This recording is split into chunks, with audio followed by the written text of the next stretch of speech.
E olha, a gente vai começar chamando o nosso primeiro convidado, que é o mestre em Direito Constitucional e doutor em Direito Processual Penal, Renato Estanciola Vieira. E eu ia abrir perguntando do peso da delação do Cid, mas, Renato, a gente falou agora há pouco aqui na abertura a respeito desse pedido, dessa demanda de alguns ministros do STF que não estão na primeira turma e que argumentam que todos os ministros deveriam julgar essa denúncia da PGR. Então, começo te perguntando qual é a sua opinião a respeito disso. Boa tarde. Boa tarde, Luísa. Boa tarde, Pedro. Obrigado pelo convite. Prazer estar aqui conversando com vocês. Eu sou uma das poucas pessoas, eu acredito, que não dá de barato que essa competência deva ser da primeira turma. No meu entendimento, essa competência deve ser do plenário de fato. Alguns motivos me levam a esse entendimento. Um deles é que existe uma disposição regimental do Supremo, que é o artigo 5º, que prevê as matérias do plenário. E ali está que ali é o julgamento de crimes comuns cometidos por presidente da República. É importante pensar nisso porque o Supremo tem tentado desafogar e voltar a funcionar melhor, jogando os julgamentos do pleno para a turma, mas ele tem feito isso quando são envolvidos os interesses de deputados e senadores. Então, teve uma emenda regimental em 2014, teve uma emenda regimental em 2020 e teve uma emenda regimental em 2023. Mas todas essas tratam das matérias envolvendo interesses de deputados e senadores, não de presidente da República.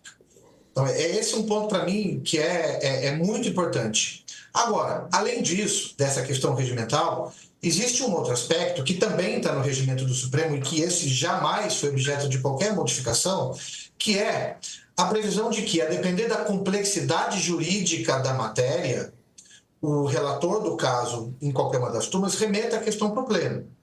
Isso é o dispositivo artigo 22 do Regimento Supremo. Então, venhamos e convenhamos. Nós nunca tivemos um caso dessa magnitude na história republicana em que tantos militares tenham sido envolvidos. Nós nunca tivemos a possibilidade de o Supremo lidar com tentativa de golpe envolvendo militares e presidente da República. Nós temos uma lei recente que alterou o próprio ideário de lei de crimes contra a segurança nacional agora para a proteção do Estado de Direito. Então, eu não me parece que haja uma questão mais relevante juridicamente do que essa, a retirar o julgamento do plenário. E, diante disso tudo, me parece que todos os cidadãos têm o direito de ver que esse julgamento seja feito da melhor maneira possível, até pela legitimidade que se espera que o Supremo dê a essa questão. Não me conforta imaginar que nós vamos julgar esse tipo de caso, essas autoridades, um órgão fracionário do Supremo Tribunal Federal. Faço questão de lembrar, inclusive, que quando houve o julgamento do ex-presidente Fernando Collor, o julgamento foi deslocado do plenário para a turma porque ele renunciou antes do exercício do mandato. Ou seja, toda a densidade jurídica faz com que nós, como comunidade, mereçamos que o maior número dos ministros da nossa Suprema Corte se debrucem sobre isso.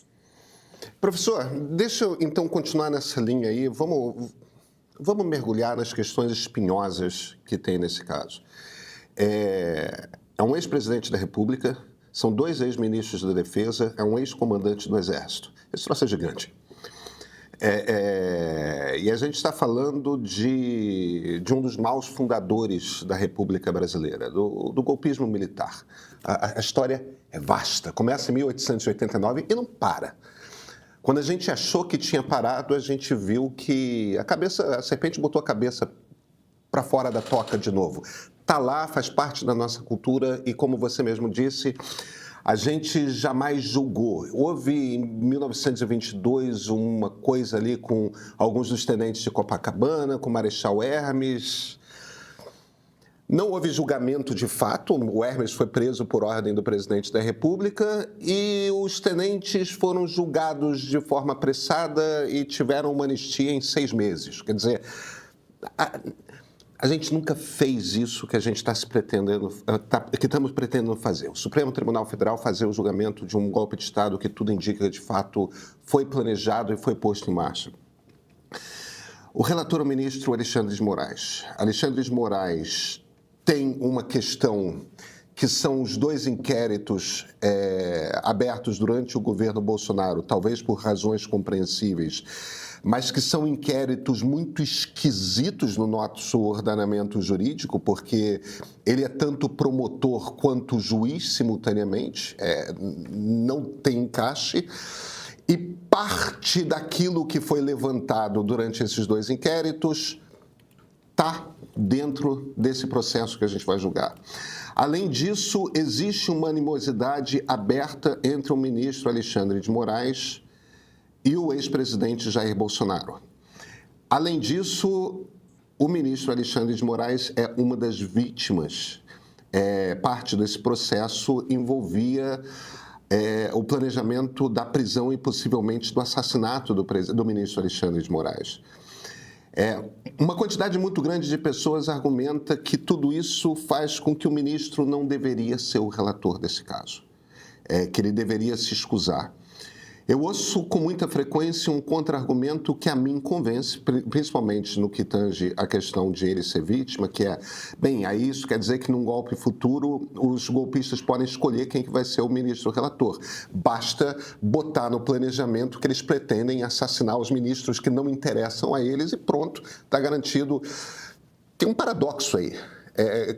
Como é que se lida com isso? Como é que o senhor vê isso? Pedro, então... obrigado. A questão é profunda, né? Você até mencionou o exemplo de anistia, não sei se a gente vai falar sobre isso aqui agora, mas você vê como a gente tem uma dificuldade histórica em lidar com isso com a profundidade que merece e como isso é desafiador. Inclusive, pelo que você acabou de exemplificar, e a matéria tem que ser jogada pelo pleno mesmo. Bom, com relação às posturas assumidas pelo ministro, eu comungo do entendimento de que, assim, não é pelo fato dele ter sido um alvo dentre tantos ataques que foram cometidos contra instituições republicanas que ele se coloca como uma vítima, e no caso seria uma vítima de tentativa de homicídio, senão a denúncia deveria dizer que a pessoa vai ser processada por uma tentativa de homicídio. Não, ali é um meio, ele acabou sendo um alvo fungível como o outro seria se tivesse exercendo as funções naquele momento em que ele as exerceu. E o direito lida com isso. A parte que provoca uma situação que coloque o juiz numa reação não pode alegar em seu benefício a suspeição do juiz. Enfim, você não pode provocar para depois dizer que o fulano é suspeito. Agora, os comportamentos do ministro, está falando do Alexandre de Moraes, mas você não falou do Flávio Dino, que na época do 8 de janeiro, que está englobado dentro dessas acusações, já era ministro da Justiça. E que deu inúmeras declarações sobre como combater aqueles atos de 8 de janeiro, que hoje pode ser visto como ministro a julgar esses episódios. A questão aqui, para mim, me parece do comportamento mesmo das autoridades, e não objetivamente é vítima ou não é vítima, porque vítima de atos como esses somos todos nós, toda a sociedade, não é o ministro XYZ. De novo, isso só reforça o meu ponto de vista de que isso tem que ser levado para o pleno. E aí, do ponto de vista do comportamento da autoridade judicial, seja ela qual for, o Brasil precisa amadurecer no seguinte sentido: não basta que a justiça seja feita, ela tem que parecer ser feita acima de qualquer suspeita. Isso é uma questão que os europeus conhecem há 40 anos, que é a chamada teoria da aparência. Se há algum motivo para gerar uma suspeita de alguém, mesmo que não seja rigorosamente dentro do que o direito processual penal de cada país trace, mas se há algum motivo para gerar uma suspeita de alguém, isso tem que ser afastado. Então, repito, não é porque o fulano é ou não é vítima do que quer que seja, mas pelos comportamentos. Então, a animosidade... Eu não posso cravar que seja uma animosidade do ministro com o réu, porque pode decorrer de uma provocação, e de fato houve inúmeras provocações do hoje denunciado ex-presidente, não só o ministro Alexandre de Moraes, mas com o ministro Roberto Barroso também. E nós não estamos questionando isso, porque ele está na outra turma. Ou seja, a corte tem o papel fundamental de dar legitimidade ao julgamento que nós todos esperamos. E essa legitimidade depende da frieza de afastamento desses ânimos. Não porque a pessoa é vítima, mas porque os comportamentos podem evidenciar uma aparência de suspeição. E isso tem que ser resolvido pelos pares, pelo ministro Supremo. Não dá para continuar com essa pecha, um caso dessa magnitude.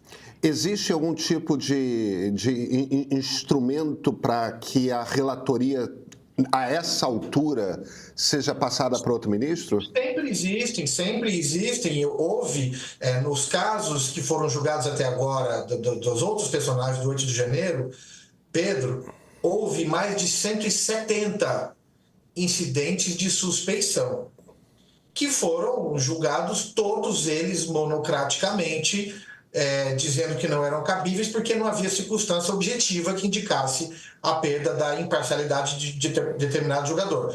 O mecanismo para isso é um incidente de suspeição. Existe um outro mecanismo que todos nós conhecemos, que é o habeas corpus, mas é uma dificuldade muito séria, porque a pessoa teria que impetrar um habeas corpus contra um ato de ministro, e há uma súmula do Supremo que impede isso, súmula 606.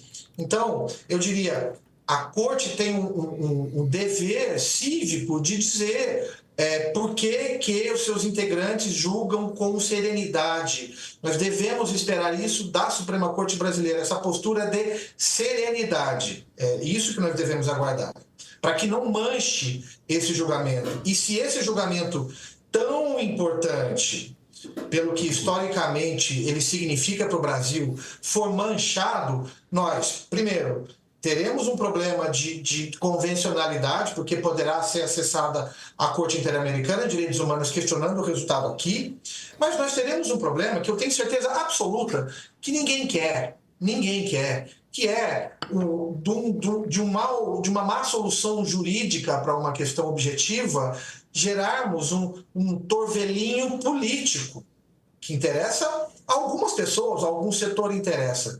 Mas o que nós precisamos é dar legitimidade para isso. A denúncia narra fatos que colocaram todos nós de joelhos, mas não foi uma ou outra vítima. Então, é preciso ter muito cuidado com isso nesse momento. E essa é outra razão pela qual o Supremo deve julgar com todos os seus ministros essa matéria.